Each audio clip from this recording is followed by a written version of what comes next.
Alhamdulillahirabbil alamin wa bihi nasta'in ala umuri dunya wa din. Wassalatu wassalamu ala asrafil anbiya'i wal mursalin nabiyina Muhammadin wa ala alihi wa sahbihi wa man walah wa man tabi'ahum bi ihsan ila yaumil qiyamah. Di sore ini kita akan melanjutkan pembahasan dari kitab Fiqhus Sunnah Lin-Nisa, di mana pada pembahasan terakhir kita sudah membahas seputar Sunanul Fitrah. Sekarang kita menginjak pada bab yang baru, yaitu adabu qada'il hajah, yaitu adab di dalam buang hajat. Ya. Apabila engkau ini buang hajat, ya, wahai saudaraku muslimah, ya, untuk kemudian kamu itu mau masuk ke khola, ya, dalam rangka untuk menunaikan hajat, maka dimustahabkan untuk kamu melakukan apa yang berikut ini, atau yang akan datang berikut ini. Sebelum kita membahas tentang lafaz al-khola itu, lafaz al-khola itu adalah ismun lil makan alladhi yatakhalla fihi al-insanu liyaqdiya hajatahu. Yaitu khola itu sebenarnya adalah nama tempat, ya, penyebutan tempat yang mana seseorang itu akan menyendiri padanya, untuk menyendiri di dalamnya untuk menunaikan hajatnya, ya. Sebenarnya khola itu dia adalah masdar, ya, dari khola, ya. Tetapi digunakan untuk penamaan tempat, ya, penamaan tempat yang mana seseorang masuk di dalamnya dalam rangka untuk menunaikan hajatnya, yaitu hajat untuk membuang najisnya. Maka di dalam perkara ini yang perlu dimaklumi, ya, bahwa membuang hajat itu bisa di dua tempat, ya. Pertama di dalam khola, ya, atau dalam tempat kita dikatakan WC ataupun kakus. Namun bisa pula di tempat yang sifatnya al-fadha, ya, yaitu tanah lapang ataupun tempat terbuka atau baros, ya. Sehingga nanti ada pembahasan yang perlu diperinci di dalam perkara tersebut agar supaya seorang dia tidak tersalah di dalam memahami perkara ini. Di antara adab yang perlu untuk diperhatikan, yang pertama adalah al-ististaru wal bu'du anil angdar, ya, khususan idah tajti liqada'il hajah fil khala, yaitu untuk bersutrah, ya, bersutrah itu menghijab diri, dan juga untuk menjauh dari pandangan, dan lebih dikhususkan lagi apabila engkau, wahai seorang wanita, berhajat untuk menunaikan hajatmu di khola, ya, ataupun di WC. Di mana WC khola itu tadi telah disinggung, ya, ismun lil makanil ladzi yatakhala fihi al-insanu ay yaqdi hajatahu. Itu diterangkan oleh Syekh Utsaimin seperti itu, yaitu penamaan untuk tempat yang seseorang dia akan berkholak di dalamnya dalam rangka untuk menunaikan hajatnya. Ini dasarkan pada hadis yang dikeluarkan oleh Imam Abu Dawud dan Ibnu Majah dengan sanad yang sahih, datang dari Jabir radhiyallahu ta'ala anhu. Dia berkata, kharajna ma'a Rasulillah sallallahu alaihi wasallam fi safar. Wa kana Rasulullah sallallahu alaihi wasallam la ya'til al-baraza, yakni al-fadha, hatta yagiba fala yura. Ya. Dari Jabir radhiyallahu ta'ala anhu, dia berkata, kami keluar bersama Rasulullah sallallahu alaihi wasallam di dalam sebuah safar, dalam perjalanan. Dan Rasulullah sallallahu alaihi wasallam itu beliau biasa tidaklah mendatangi al-baros, ya, tempat yang terbuka dalam rangka untuk menunaikan hajatnya beliau, sampai yagiba fala yuro, sampai beliau itu ndak nampak, sehingga ndak terlihat beliau itu, ya. Dan tentu nanti konsekuensi dalam perkara ini ada pembahasan, ya, tentang bagaimana kalau di tempat terbuka seperti itu yang tidak ada orang itu, yang memang di situ tidak ada tempat khusus namanya WC, itu pada saat berdoa, ya, Bismillahi Allahumma inni a'udzubika minal khubuthi wal khaba'ith, itu kapan gitu loh. Kalau dalam khola itu jelas, ya, dalam WC itu jelas, ya. Karena, ya, di dalam sebuah riwayat itu diterangkan jelas sekali, ya, itu ada kholal khola qala Allahumma inni a'udzubika minal khubuthi wal khaba'ith. Tapi kalau fil fadha, ya, lah ini nanti doanya kapan, tapi itu akan diterangkan setelahnya nanti. Maka di sini mu'alif kitab ini mengatakan wala saka anal istitaro fi sya'ni nisa akad, ya. Tidak ragu bahwa bersutrah, ya, pada perempuan di dalam perkara ini itu lebih ditekankan,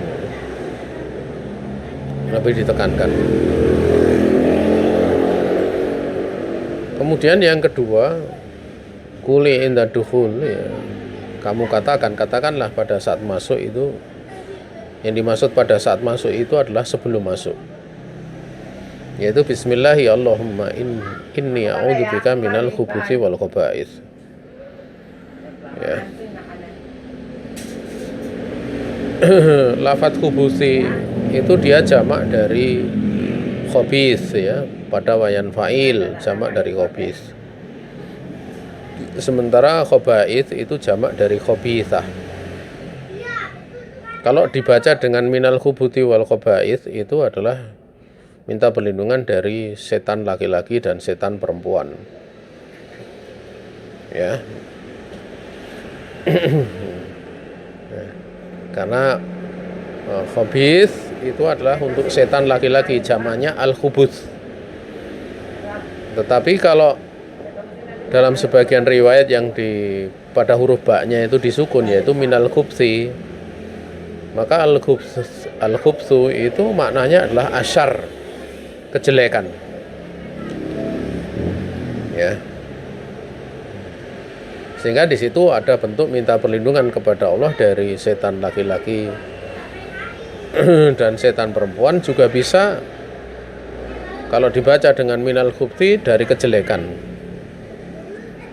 ya. Dan andaikan dibaca dengan lafadz khubuth dan lafadz khubuth itu tidak ada masalah, karena keterkaitan dengan tempat tersebut itu dhahirah, sangat jelas, ya. Bahkan saya Utsaimin mengatakan al-munasabatu dhahiratun jiddan. Keterkaitan doa ini dengan pemaknaan itu adalah sangat tampak, ya. Kenapa lianal khola ma'wa syayatin wa ahli syar? Karena khola, WC itu merupakan tempat syaitan dan tempat makhluk-makhluk yang jelek, gitu loh, ya, jelek. Seperti bibit penyakit, ya, itu ada di situ, gitu loh, ya. Seperti apa istilahnya, bakteri itu ada di situ. Nah, sehingga minta perlindungan dengan berdoa ini adalah sesuatu yang pas, gitu loh, berkait, gitu.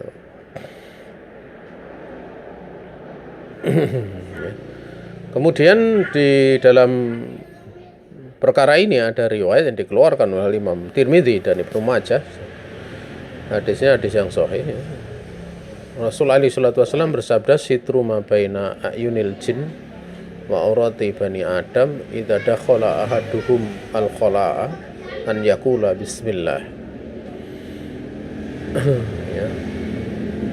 yang menutup antara pandangan mata jin dan aurat dari Bani Adam itu apabila salah satu dari Bani Adam itu mau masuk ke dalam WC untuk dia berdoa, dia mengucapkan bismillah. Ya. Makanya dari hadis ini di dalam beberapa riwayat digabungkan ya dengan Allahumma inni a'udzubika minal khubuthi wal khaba'ith. Kalau secara asal riwayat itu sendiri-sendiri ya. Jadi bismillah itu sendiri, kemudian Allahumma inni a'udzubika minal khubuthi wal khaba'ith itu juga sendirian. Tapi pada sebagian riwayat oleh rawi digabungkan. Ya, digabungkan. Yaitu untuk membaca bismillah ataupun tasmiyah, baru kemudian Allahumma inni a'udzubika minal khubuthi wal khaba'ith. Ya. Nah, dan tentunya pada saat menunaikan hajat itu kan tangan itu berfungsi gitu. Nanti ada pembahasan sendiri masalah tersebut ya. Ada pembahasan masalah ini, tapi pembahasan tersebut ya, nanti pada bagian nomor 8 ya. Ya, pada bagian nomor 8. Adab nomor 8. Lafadz yang ada pada hadis yang pertama yaitu membaca bismillah, bukan basmalah ya, tapi tasmiyah. Bedanya basmalah dengan tasmiyah itu, kalau tasmiyah itu cuma bismillah saja. Tapi kalau basmalah itu bismillahirrahmanirrahim. Makanya di dalam makan itu Rasul alaihi salatu wasallam menyebutkan samilaha. Ya. Wakul biyaminik, wakul mimma yalik. Makanya dalam Nabi mengajari Umar bin Abi Salamah radhiyallahu taala anhu, itu Nabi alaihi salatu wasallam mengatakan samilaha, sebutlah nama Allah. Sebelum makan sebutlah nama Allah. Wakul biyaminik, makanlah dengan tangan kananmu. Wakul mimma yalik, dan makanlah yang di dekatmu gitu. Ya. Nabi memerintahkan untuk menyebut nama Allah. Yang dimaksud adalah tasmiyah. Ya, karena samilaha itu dari mauzun sama. Ya, sama tasmiyan. Ya. Sama yusami tasmiyan. Itu mauzunnya itu. Kalau wazana fa'ala yufa'ilu taf'ilan. Nah, dari situ gitu loh. Maka saudaraku kaum muslimin yang dirahmati Allah Subhanahu wa taala, itu tasmiyah namanya. Kalau basmalah itu bismillahirrahmanirrahim. Maka mesti dibedakan. Ya. Makanya doa pada saat menyembelih itu bukan bismillahirrahmanirrahim, tapi bismillahi. Hanya dengan menyebut nama Allah. Karena memang dalam dalil disebutkan ya, dengan lafaz penyebutan nama Allah, bukan basmalah. Kemudian lafaz idza dakhala. Kan dakhala itu fi'il madhi. Ya, fi'il madhi itu kalau dalam bahasa kita ya kata kerja lampau. Maknanya telah. Dakhala itu maknanya telah masuk, dia telah masuk. Tetapi dalam bahasa Arab, pemakaian kata atau pemakaian fi'il madhi, kata kerja lampau itu bisa dipakai untuk makna yang akan datang atau yang sedang akan dilakukan. Ya, yang sedang akan dilakukan. Ya. Sehingga yang dimaksud dengan idza dakhala ahaduhum al-khala'a yaitu idza arada ahaduhum dukhulal khala'i, yaitu apabila salah satu dari mereka mau mau untuk masuk ke dalam WC. Ini mirip dengan firman Allah Ta'ala, wa idza qara'tal qur'ana fasta'idz billahi minasyaitonir rajim. Apabila kamu telah membaca Al-Qur'an, itu kan letter-letternya qara'ta itu kan kamu telah membaca. Tapi yang dimaksud dengan idza qara'tal qur'an itu adalah idza aratta qira'atal Qur'an. Apabila kamu ingin atau hendak membaca Al-Qur'an, maka mintalah kamu perlindungan kepada Allah dari godaan syaitan yang terajam. Ya. Yang terajam maupun yang merajam. Karena rojim itu bisa maknanya yang merajam, bisa maknanya yang dirajam. Kalau maknanya setan yang merajam, karena setan itu melemparkan was-was ke dalam hati manusia, itulah merajam, maknanya wayan fa'il. Tapi kalau dirajam, karena setan itu mencuri berita langit dia, tatkala mencuri berita langit itu akan dilempar dengan lemparan rajaman dari bintang-bintang di langit sana. Makanya bisa maknanya fa'il, bisa maknanya maf'ul. Ya, untuk makna rojim. Ya. Kalau diartikan dalam bahasa kita kadang dari godaan setan yang terkutuk kan gitu. Terkutuk atau apa ya? Terlaknat gitu loh.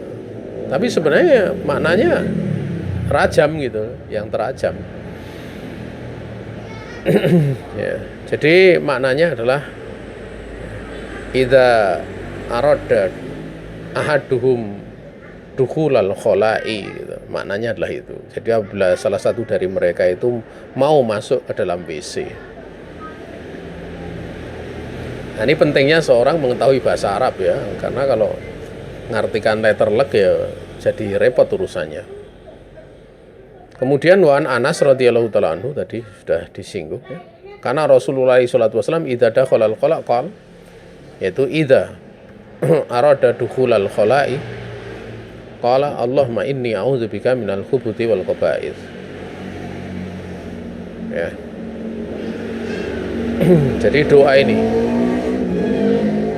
dan ini perlu ditambahkan ya, diterangkan oleh para ulama bahwa membaca yaitu tasmiyah, yaitu bismillah, kemudian Allahumma inni a'udzubika minal khubuthi wal khaba'ith, itu untuk tempat yang memang di situ dikhususkan kayak kakus, WC ya, itu ya pada saat mau masuk itu baca itu kemudian baru masuk ya. Tetapi kalau pada baros ya, pada tempat yang terbuka ya, atau fadha, itu diterangkan oleh para ulama membaca bismillah Allahumma inni a'udzubika minal khubuthi wal khaba'ith itu tuh indal bad'i fi tashmiri thiyab, yaitu pada saat mulai melepaskan pakaiannya, pakaian bawah, untuk dia apa istilahnya kan membuang hajat itu kan tidak mungkin kalau tidak membuka pakaian ya. Jadi pada saat membuka itulah dia membaca. Nah,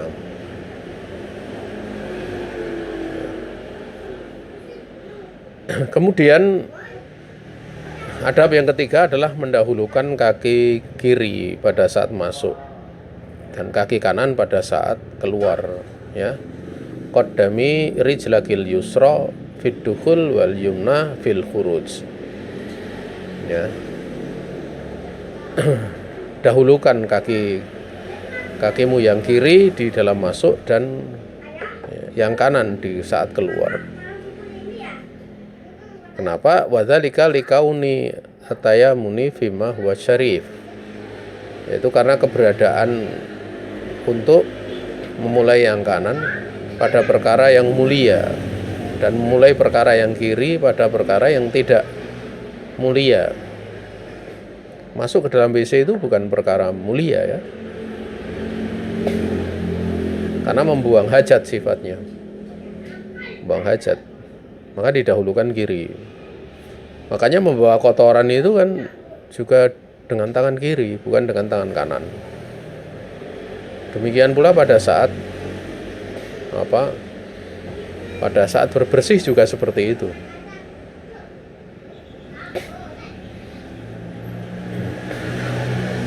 Tapi kalau kemudian berbersih itu tidak pakai tangan kanan dan tangan kiri.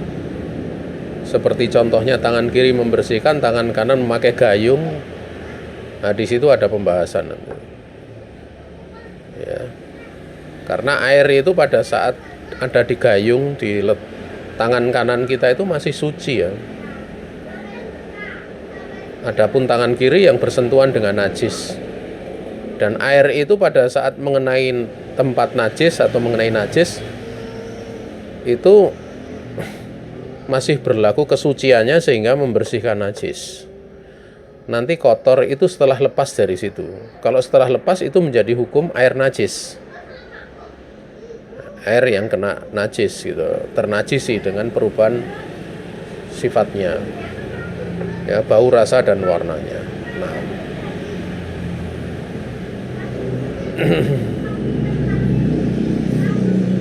Hanya kalau misalnya berbersih dengan batu gitu loh. Nah, ini berbersih dengan batu. Ini ya pakai tangan kiri. Ya. Kalau bagi seorang wanita tidak ada iskal ya seperti itu. Tapi bagi seorang laki-laki kadang kalau berbersih dengan batu itu ada iskal. Ya, karena membersihkannya itu di satu sisi ada larangan untuk memegang kemaluan dengan tangan kanan. Dan juga tidak selayaknya membersihkan najis dengan tangan kanan gitu loh. Ya. Sehingga tatkala tangan kiri misalnya memegang kemaluan, maka bagaimana dia memakai batu tersebut, itu istijmar tersebut. Ini kalau bagi lelaki agak repot. Makanya dijelaskan oleh para ulama ya bagaimana dia bisa melakukan hal yang demikian. Ya. Wallahu ta'ala alam. Nanti akan datang bahasan sendiri masalah ini. Kemudian idza kharajti faquli ghufranak. Apabila kamu keluar, yaitu setelah sampai di luar ya, itu kamu membaca ghufranaka. Maksudnya ghufranaka itu ghufranaka dalam bentuk mansub ya. Itu ada dia kan dalam bentuk mansub, masdar gitu loh ya. Dan masdarnya ini adalah termasuk dari jenis masdar taukid ya, yang sama dengan fiilnya ya. Artinya di situ astagfirullah, astagfiruka ghufranaka. Saya mohon ampunan kepada engkau. Artinya benar-benar saya mohon kepada engkau ampunan. Jika disebut ghufranaka itu sudah mencukupi bahwa antara fiil dan fa'ilnya itu ditakwil kepada fiil yang semakna dari masdarnya, masdar taukidnya, yaitu astagfiruka ghufranaka atau astagfiru ghufranaka. Artinya saya benar-benar memohon kepada engkau wahai Allah ampunanmu. Wallahu ta'ala alam. Ini dasarkan kepada hadis Aisyah radhiyallahu ta'ala anha, dia berkata kana Nabi alaihi salatu wasallam idza kharaja minal khala qala ghufranaka. Nabi alaihi salatu wasallam apabila keluar dari WC beliau membaca doa ghufranaka. Hadis ini memang diperselisihkan, sebagian melemahkan. Hadis dikeluarkan oleh Imam Tirmidzi, Abu Daud, Ibnu Majah. Ya. Namun sebagian ulama mensahihkan hadis ini. Dan ini doa yang masyhur ya.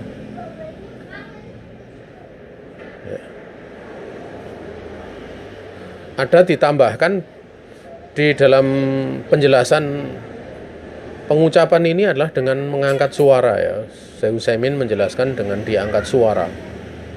Karena sahabat mendengar itu, sahabat itu pada saat Nabi berdoa Allahumma inni a'udzubika minal khubuthi wal khaba'ith itu sampai kedengaran gitu loh. Yang meriwayatkan kan Anas bin Malik radhiyallahu ta'ala anhu. Jadi sampai kedengaran, menunjukkan Nabi mengeraskannya. Dan diterangkan oleh para ulama, mengeraskannya itu untuk mengajari manusia. Mengajari manusia. Dalam hal ini mengajari Anas dan para sahabat yang ada di sekitar Nabi. Maka barang siapa yang ingin berdoa masuk WC dengan dia keraskan, keluarnya dia keraskan untuk mengajari orang sekitarnya, fala bas. Ada ahsan, ini sesuatu yang bagus. Sesuatu yang bagus. Kemudian yang kelima, itu la tastakbilil kiblata wala tastadbiriha inda qada'il hajah. Jangan kamu menghadap kiblat dan jangan kamu membelakangi kiblat pada saat menunaikan hajat. Didasarkan kepada hadis Abu Ayyub Al-Ansari, ani Nabi alaihi salatu wasallam, idza ataitumul ghaita fala tastaqbilul qiblata wala tastadbiruha walakin syarriku au gharibu. Apabila kamu mendatangi WC, maka jangan kamu menghadap kiblat dan jangan pula kamu membelakanginya, namun arahkanlah ke arah timur atau arahkanlah ke arah barat. Karena kiblat dari Madinah itu kan selatan. Karena Madinah itu ada di utara kota Mekah. Sehingga adalah diarahkan ke timur atau ke barat. Kalau di tempat kita ya justru arah timur membelakangi kiblat, kalau arah barat menghadap kiblat. Sehingga kalau untuk tempat kita ya itu ke arah utara atau selatan. Utara atau selatan. Dan Abu Ayyub berkata ya di dalam riwayat lain ya, dalam riwayat Imam Bukhari Imam Muslim, faqadimna asyama fawajadna marahidha qad buniyat nahwal ka'bati fanan harifu anha wa nastaghfirullah ta'ala. Kami tinggal di Syam, maka kami dapati WC itu dibangun ke arah Ka'bah, ke arah selatan agak miring ke timur dikit ya. Maka kami merubah arah tersebut dan kami minta ampun kepada Allah. Ya. Tetapi apakah mengarah kiblat seperti ini berlaku mutlak ya, tanpa dibatasi sehingga sampai istighfar? Maka ada pembatasan atau ada pengkhususan dari dalil lain ya, sehingga dalil ini bawa pada dalil umum ya. Di mana ada riwayat yang lain yang dikeluarkan oleh Imam Bukhari dan Imam Tirmidzi ya. Dari hadis Ibnu Umar radhiyallahu ta'ala anhuma, beliau berkata, Rokitu yauman ala baiti Hafsah faro'a ya.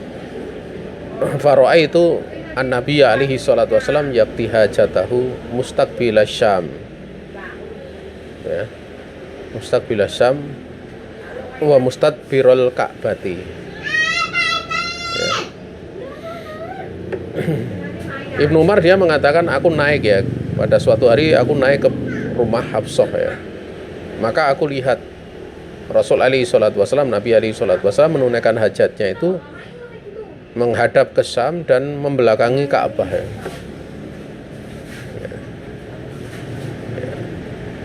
Jadi yang terlihat di situ bukan berarti ada auratnya Nabi terlihat tuh bilang, tidak seperti itu ya. Kadang orang terlihat itu kan bagian kepalanya gitu, sehingga dari situ bisa terketahui kalau beliau menghadap ke Syam dan membelakangi kiblat ya.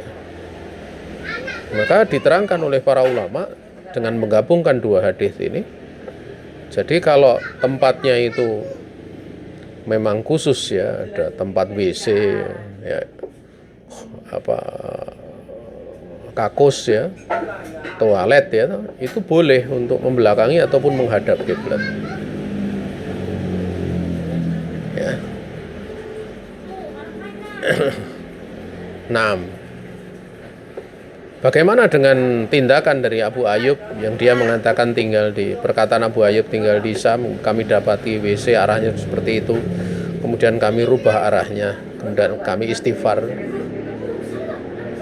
Ya, diterangkan oleh para ulama, bisa jadi bahwa Abu Ayyub dan orang yang bersama beliau itu belum mengetahui hadis Ibnu Umar ini. Ya, hadis Ibnu Umar ini. Dan kalau kemudian ditinjau mana di antara hadis itu yang lebih kuat dari perkataan Abu Ayyub dengan Ibnu Umar, ya jelas hadis Ibnu Umar lebih kuat gitu loh. Lebih kuat. Karena sandaran dari hadis Abu Ayyub pada hadis yang umum. Sementara sandaran Ibnu Umar di dalam ini hadisnya khusus gitu. Dan hadis khusus itu lebih didahulukan dibandingkan dengan hadis yang umum. Ya. Hadis yang umum. Sehingga para ulama menjelaskan ya, keumuman dan kekhususan hadis tersebut kan bisa digunakan untuk istimbat secara penggabungan gitu. Tidak perlu ditarjih mana yang lebih kuat ya. Tidak perlu, karena ini bisa digabungkan. Yang ini adalah umum, sehingga ada penjelasan kalau tempatnya terbuka, itulah berlaku larangan hadis ini. Hadis Abu Ayyub tadi, kalau tempatnya terbuka. Adapun kalau tempatnya tertutup, maka tidak berlaku larangan tersebut. Atau andaikan hadis Abu Ayyub itu berlaku untuk tempat yang tertutup gitu, itu dibawa kepada makna afdoliyah gitu. Artinya tidak menghadap ke kiblat atau tidak membelakangi kiblat itu hukumnya afdol atau mustahab saja. Sementara membelakanginya, menghadap ke kiblat atau membelakangi, kalau berada di dalam ruangan, dalam WC yang tertutup, itu sifatnya tidak sampai pada derajat haram. Ya, namun menyelisih yang lebih utama. Kemudian yang keenam adalah al-istinja bilma awil ahjar awil awraq wal ma'u afdal, yaitu untuk beristinja, bersuci dengan air atau dengan batu atau dengan daun. Istinja itu bersuci itu umum ya, bisa dengan batu, bisa dengan air, bisa dengan daun. Namun yang paling utama, yang lebih utama dengan air. Sebagaimana pada hadis Anas yang dikeluarkan oleh Imam Bukhari, Imam Muslim, beliau mengatakan kana Rasulullah sallallahu alaihi wasallam yatulul khala'a fa'amilu ana wa gulamun nahwi. Ya. Idawatan min ma'in fa anazatan fayastanzi bil ma'. Anas ya mengatakan Rasul alaihi salatu wasallam beliau masuk ke dalam WC, maka aku bawakan yang bawa adalah aku dan orang seumuran aku, anak seumuran aku, yaitu idawatan, bejana yang berisi air, dan juga membawa anazah itu semacam kayak tombak itu ya, kayak tombak, bawahnya itu runcing, tapi tidak seperti tombak lebih panjang, ini pendek itu loh, lebih pendek ya. Yang biasa itu digunakan untuk bersutroh ya, Nabi kadang bersutroh dengan itu, ditancapkan gitu ya, sutroh dalam sholat, atau kadang kalau pas istilahnya beristinja atau pada waktu beliau mau berbersih ya, buang hajat di tempat terbuka, kadang itu digunakan untuk menaruh sutroh, maksudnya menaruh kain untuk ditutupi gitu. Itu biasanya kayak gitu. Maka Nabi alaihi salatu wasallam kemudian istinja dengan air. Ya, kemudian dalam riwayat yang lain, ya, ini dalam hadis yang dikeluarkan oleh Imam Nasai dan Abu Daud dengan sanad yang sahih datang dari hadis Aisyah radhiyallahu taala anha, bahasanya Rasul alaihi salatu wasallam beliau bersabda, "Idza dhahaba ahadukum ilal ghaid falyadhhab ma'ahu bisalasati ahjarin falyastatib biha fa innaha tajzi'u anhu." Auto tujzi'u anhu bisa dibaca dua ya. Tapi kalau dibaca satunya dengan wayan sulasi mazid, yang satu dengan sulasi mujarad, maka yang lebih bagus dibaca dengan sulasi mujarad.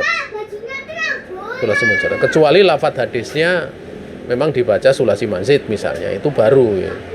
Ada pembahasan lain. Bahasanya Rasul alaihi salatu wasallam bersabda, apabila salah satu dari kalian itu pergi ke WC,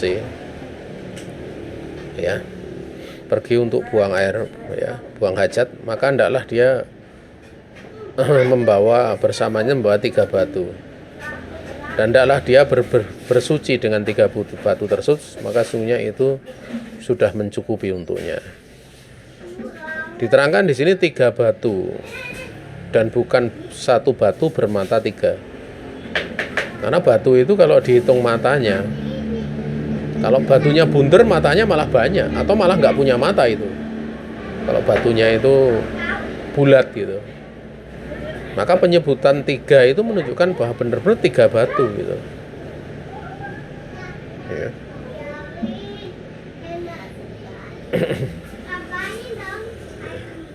Kemudian memakai warok ya, yaitu daun, tentunya daun yang bisa menyerap najis. Ini kedudukannya seperti memakai batu gitu loh. Termasuk pula adalah memakai kain perca ya, kain. Namun di sini diterangkan bahwa yang lebih utama tetap memakai air.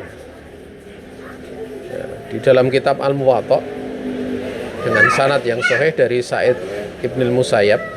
Sa'id bin Musayyab itu menantunya Abu Hurairah ya. Jadi dia punya istri, itu anak putri dari Abu Hurairah. Dan Sa'id bin Musayyab itu kalau dia meriwayatkan langsung dari Rasulullah, itu hadisnya kan namanya hadis yang mursal.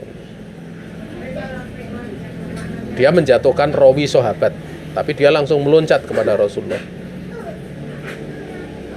Ini termasuk dikecualikan ya, hadis Sa'id bin Musayyab itu kalau mursalnya ataupun marosilnya Sa'id bin Musayyab itu hadisnya bukan tidak bersambung sampai Rasulullah, tapi itu mutasil, bersambung sampai Rasulullah. Kenapa? Ya karena beliau itu menantu Abu Hurairah. Jadi bisa jadi beliau mendengar dari Abu Hurairah, beliau mendengar dari putri Abu Hurairah, itu sangat mungkin. Makanya kalian akan dapat di dalam Sahih Bukhari itu mursal dari Sa'id bin Musayyab. Beliau tanpa menyinggung sahabat, tahu-tahu meloncat dari tabi'in dari beliau kepada Rasulullah SAW. Kalau tabi'in lain, mursalnya itu ya mursal termasuk dari hadis yang lemah gitu. Tidak terhukumi hadis yang bersambung. Tapi kalau mursalnya Sa'id bin Musayyab itu bersambung sampai Nabi alaihi salatu wassalam. Ya. Di dalam kitab Al-Muwatta, anahu su'ila anil wudu minal ghaid bil ma. Beliau ditanya tentang wudu. Ya. Dari buang hajat dengan air. Ya. Yang dimaksud dengan wudu di sini adalah bukan wudu ya, tetapi bersuci. Bersuci, makna wudu dalam arti bersuci. Karena wudu itu juga maknanya bersuci, tapi bersuci dari hadas bukan, dari hadas pada kondisi tertentu gitu. Untuk makna asalnya ini, tapi terkadang dimaknakan wudu itu adalah perbuatan bersuci. Sehingga bersuci dari najis pun bisa dimaknakan ke situ. Tapi itu jarang dipakai. Maka beliau mengatakan inna madzalika wudu'un nisa. Yang demikian itu adalah bersucinya para wanita. ya. Nah, bahwa bersuci dengan air itu lebih nampak ya untuk wanita. Kalau dengan batu ya, walaupun itu tetap berlaku, tetapi bagi seorang wanita kurang lazim gitu loh. Bersuci misalnya kencing dengan batu itu kurang lazim gitu. Beda kalau laki-laki. Kemudian la tastajmiri atau tastanji bil atmi waroth. Jangan kamu bersuci dengan batu, istijmar, bersuci dengan selain air, yaitu itu dengan tulang, dan jangan pula dengan raus. Raus itu kotoran binatang yang sudah kering. Didasarkan pada hadis Jabir, nahan Nabi alaihi salatu wasalam an yutamassaha bi admin au bi ba'rin. Nabi alaihi salatu wasalam melarang untuk tempat najis disucikan dengan tulang atau dengan kotoran binatang yang sudah kering. Ini dikeluarkan oleh Imam Muslim dan Abu Daud. Ya. Ini cukup jelas, tidak perlu untuk dia.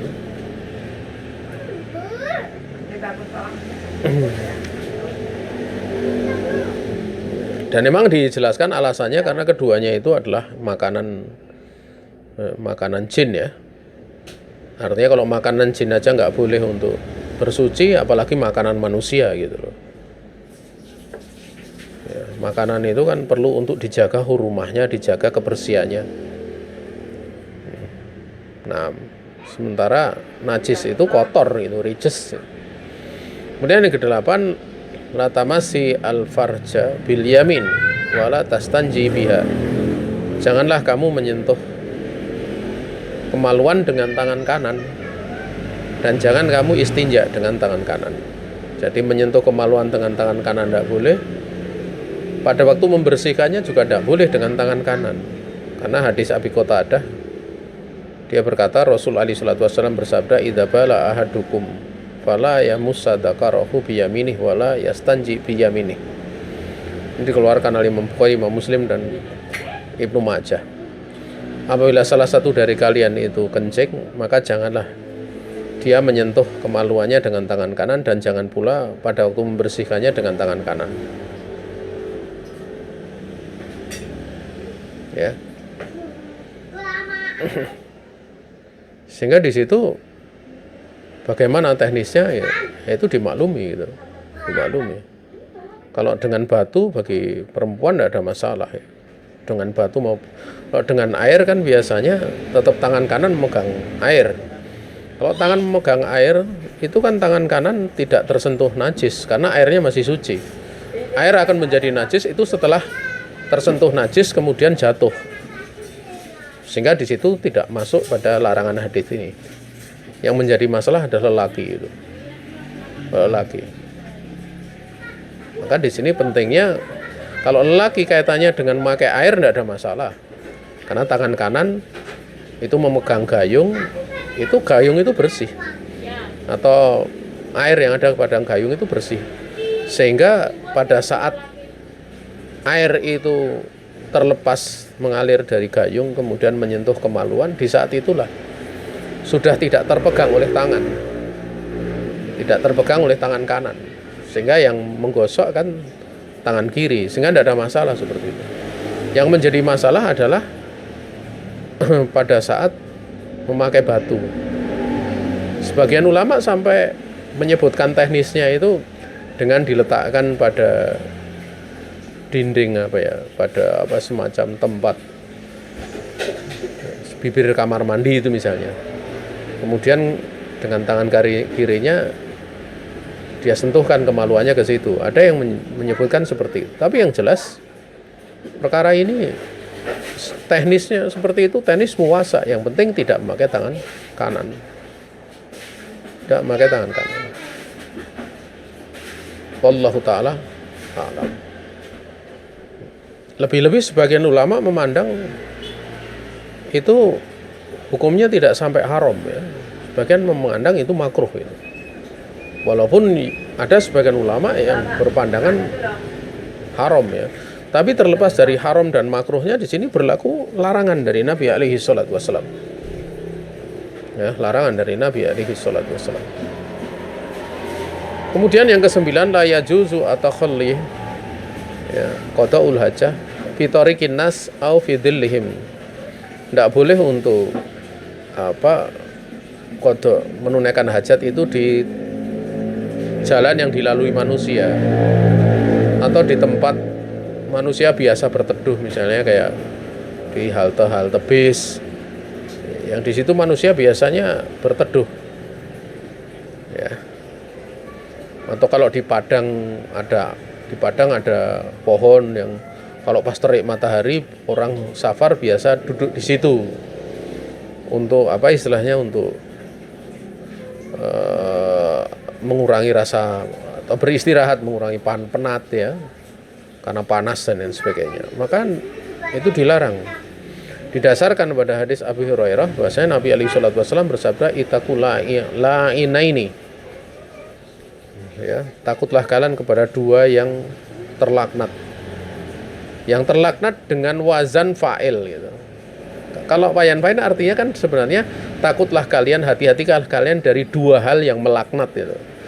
Tapi ini dua hal yang terlaknat, yang dilaknat.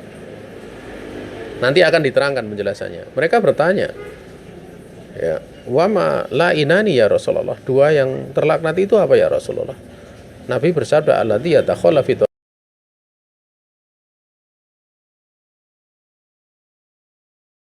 orang yang dia buang hajat di tengah jalan manusia, biasa dilewati manusia atau di tempat teduhan mereka.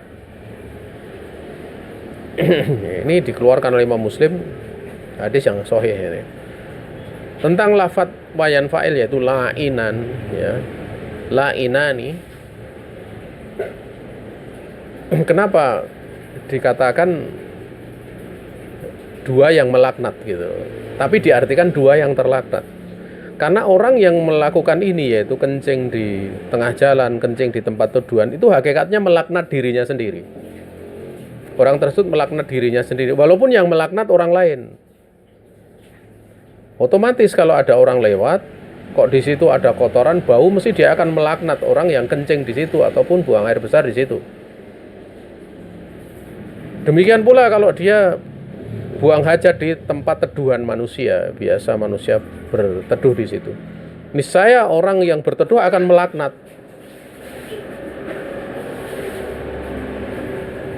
Melaknat orang yang apa? Orang yang buang air di situ. Maka seperti itu, kalau dia melaknat, kalau ada orang melaknat dirinya, itu hakikatnya dia sendiri yang melaknat. Kenapa? Dia menjadi sebab manusia itu melaknat dirinya. Itu makna dari la'inani. Ini mirip dengan hadis Nabi alaihi salatu wasallam, la'anallahu man la'ana walidayhi. Allah melaknat orang yang melaknat kedua orang tuanya. Para sahabat bertanya, bagaimana seorang bisa melaknat kedua orang tuanya sendiri?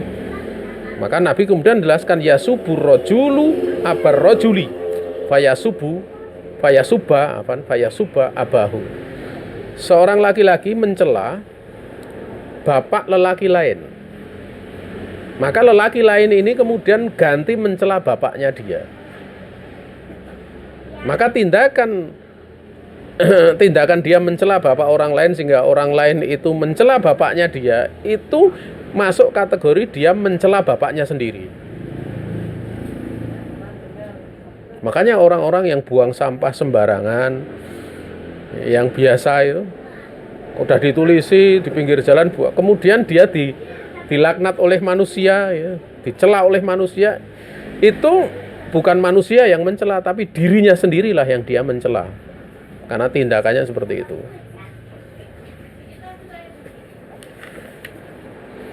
Wallahu ta'ala a'lam.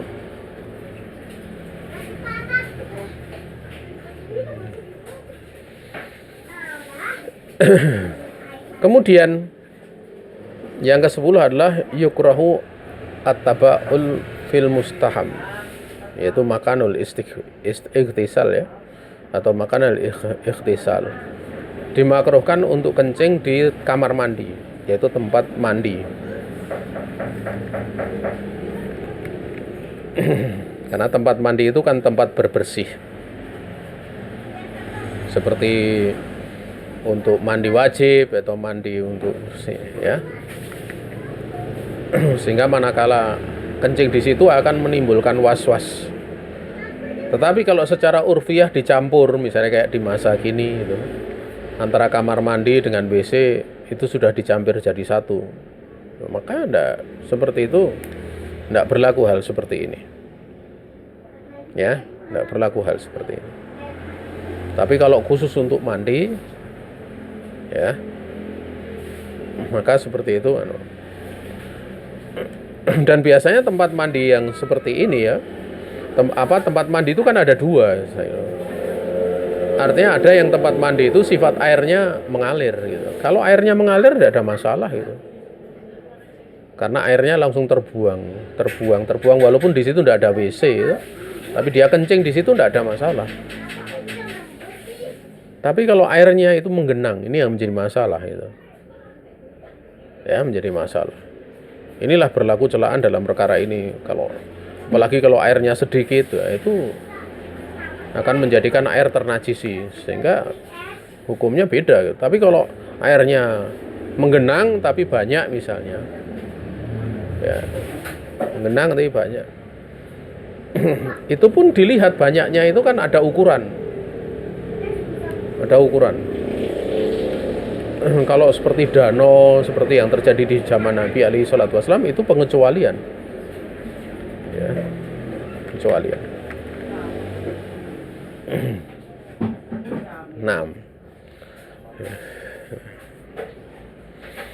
kemudian dalam perkara ini diterangkan dalam hadis yang dikeluarkan oleh Imam Nasa'i dengan sanad yang sahih.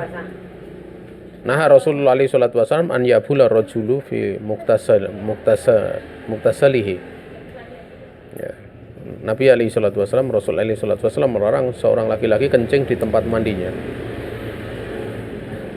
Ya, kemudian yang selanjutnya ini masih ada berapa ya? 5 lagi. Tapi waktu nggak mencukupi ya. Jadi kita cukupkan sampai yang ke-10 ini. Besok kita lanjutkan yang 11 sampai selesai. Dan kita menginjak pula pada bab wudu. Ini saja yang bisa disampaikan. Kalau ada pertanyaan dipersilahkan.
Gimana ya, Pak?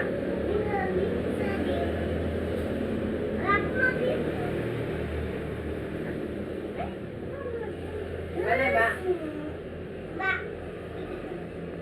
Waalaikumsalam warahmatullahi wabarakatuh. Oh, ini ada ya, terus silahkan. Oke, monggo.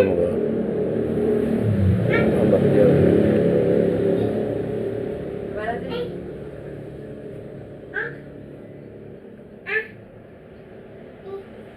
Oh gitu ya.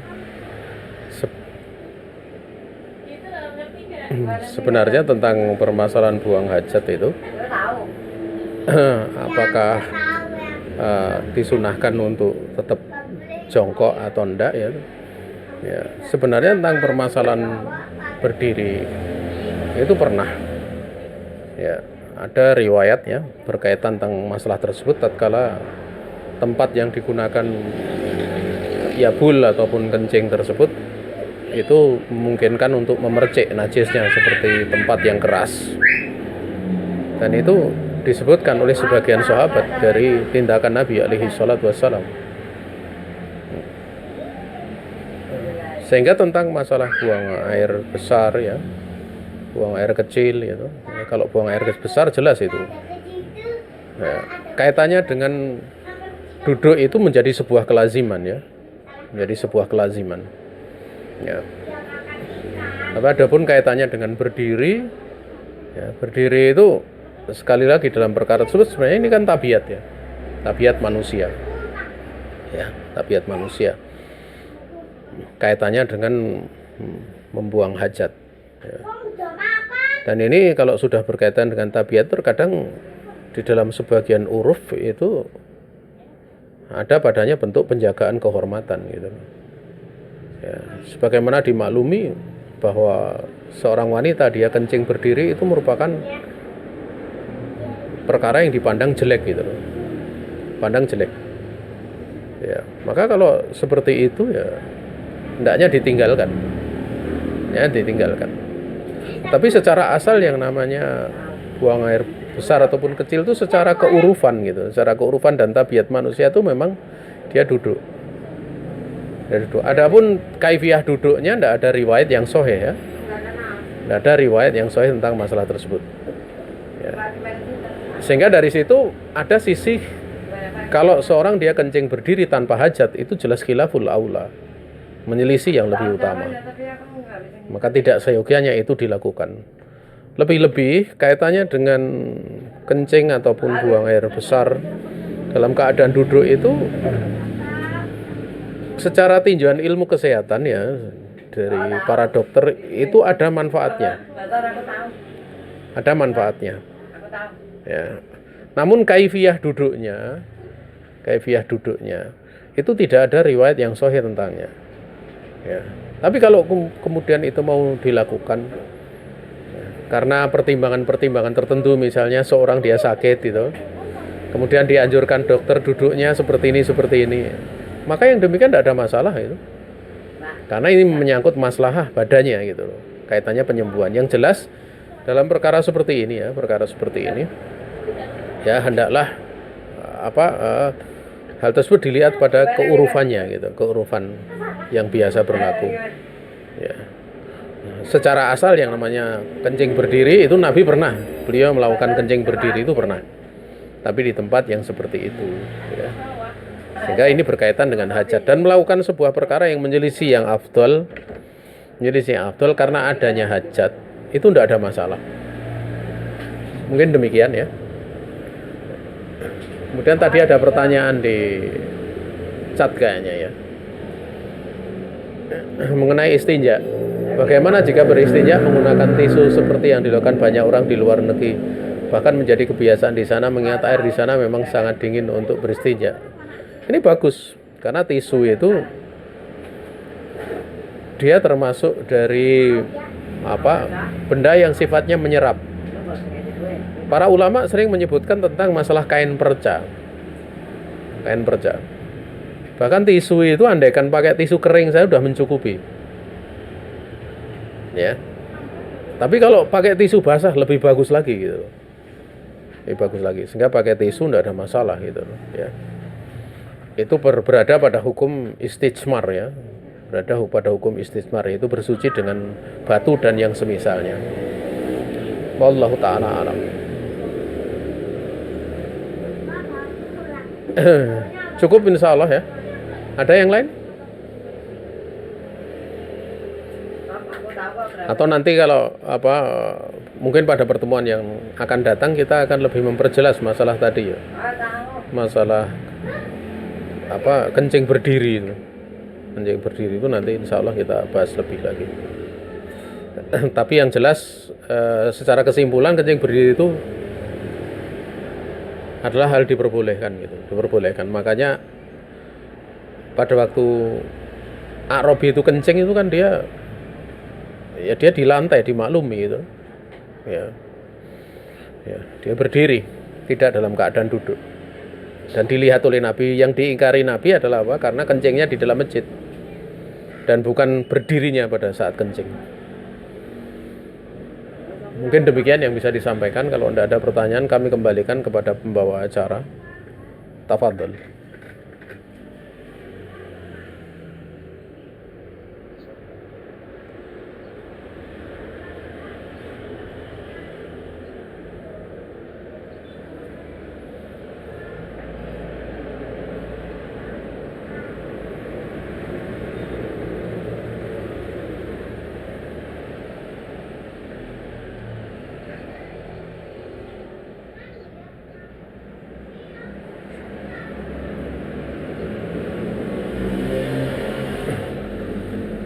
Waalaikumsalam warahmatullahi wabarakatuh.